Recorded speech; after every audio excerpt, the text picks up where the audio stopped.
Yo, what up? My name is Chris and I'm here with the Bula Van and we're going to Extreme Sport Week.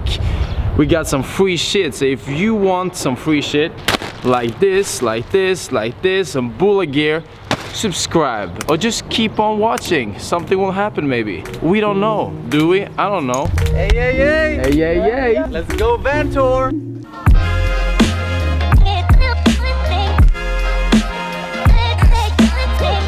Yeah. All right. And of course the hat. All right. 1, 2.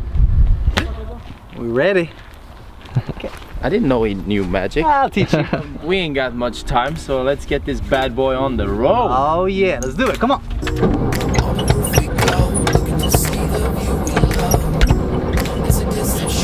Well, at least I'm not dying.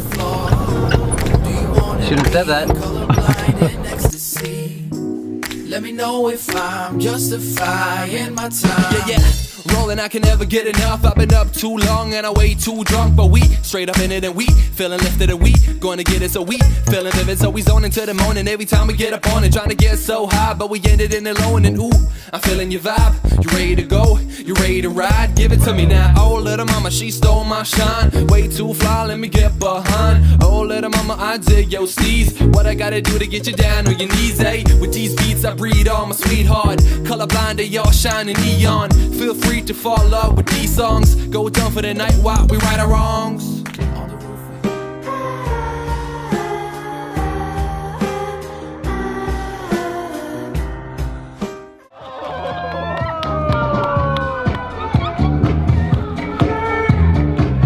Call me.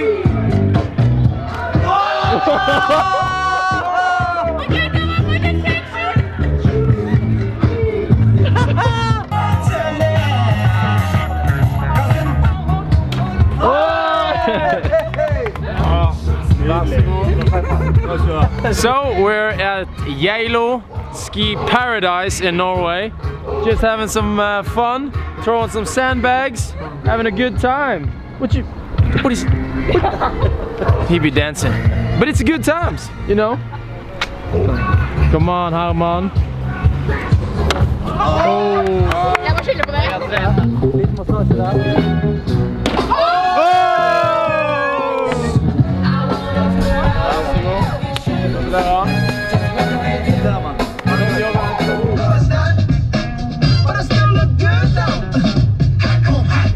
All right, so we've hit a little bump in the road.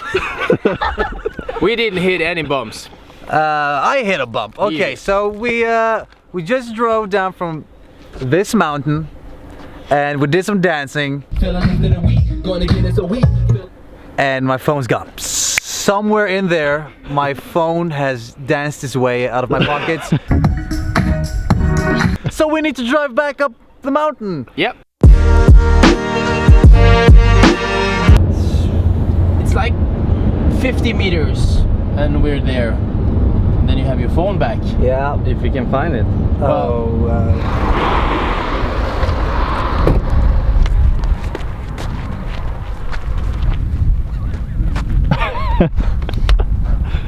Here it is.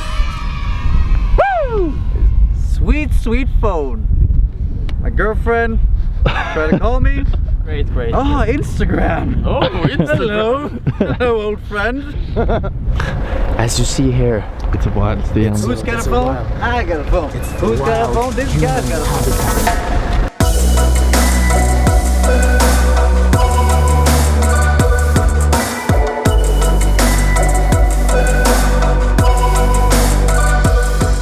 Good morning guys, what's up?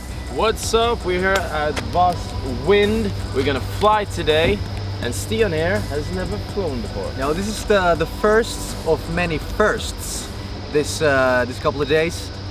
Everybody wants to fly, that's the preferred superpower, and we're gonna do some Superman shit now.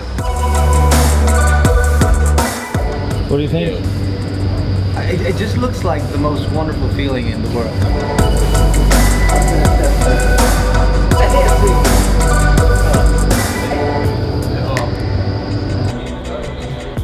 They are not responsible for my death. All right. Yep. Welcome to Voss Vind. Thank you, sir. Thank you. Welcome. Thank you. You flown before?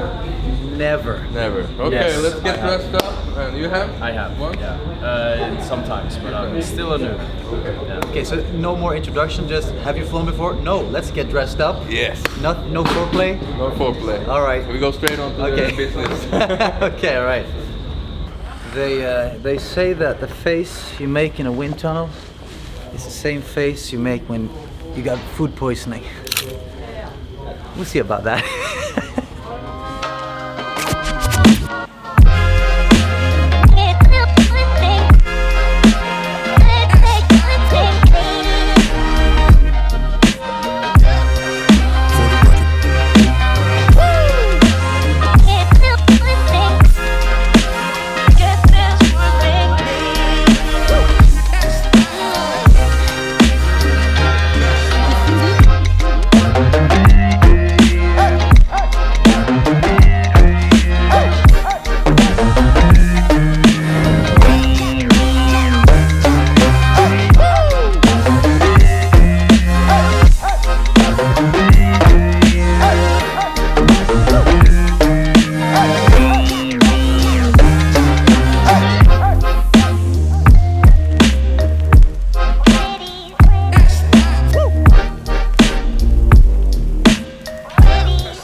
Good job, man. Thank you so much.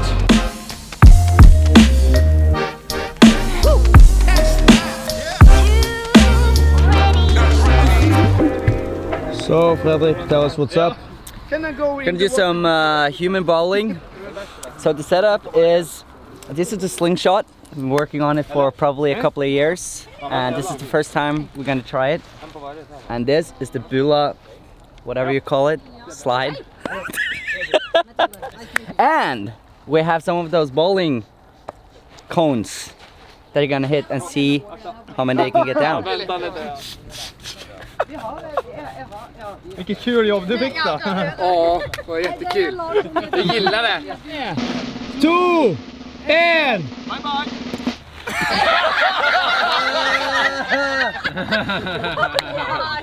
Bye bye. Ja! Yes! Ah!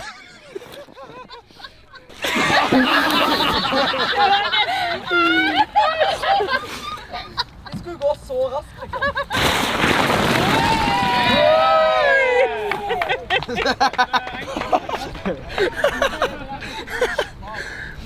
Det var masse sopp her da. Stian, what's up? Now we're gonna engage in the good old sport of human bowling. It's just what you think it is. It's humans playing bowling. No, it's not that. It's bowling with human bowling balls.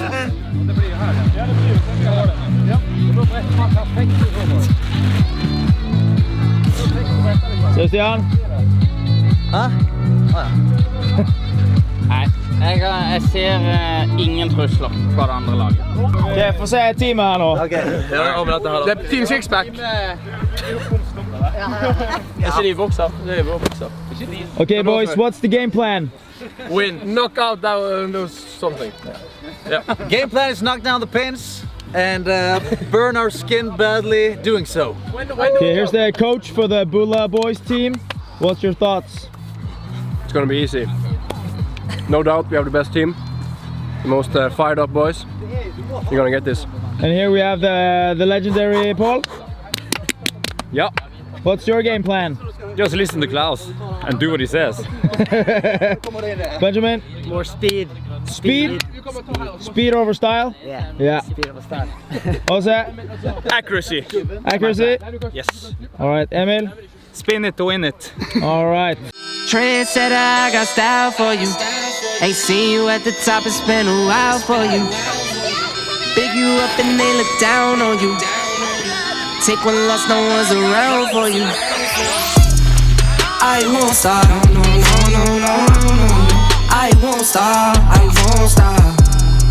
I won't stop, no, no, no, no, no, no. I won't stop, yeah. I'm so handsome. All in Carmines with my Benz, I'm so fancy.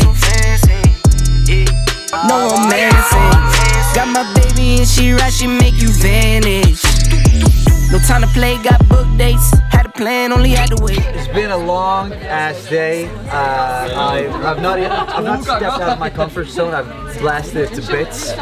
We've been flying, we've been diving, smashing our bodies into the water, sliding, Eating sheep's heads and balls and tongues and eyes, sockets, you know, it's just been... So now it's time for some good beef, some good beer, some good company, some good times. Go!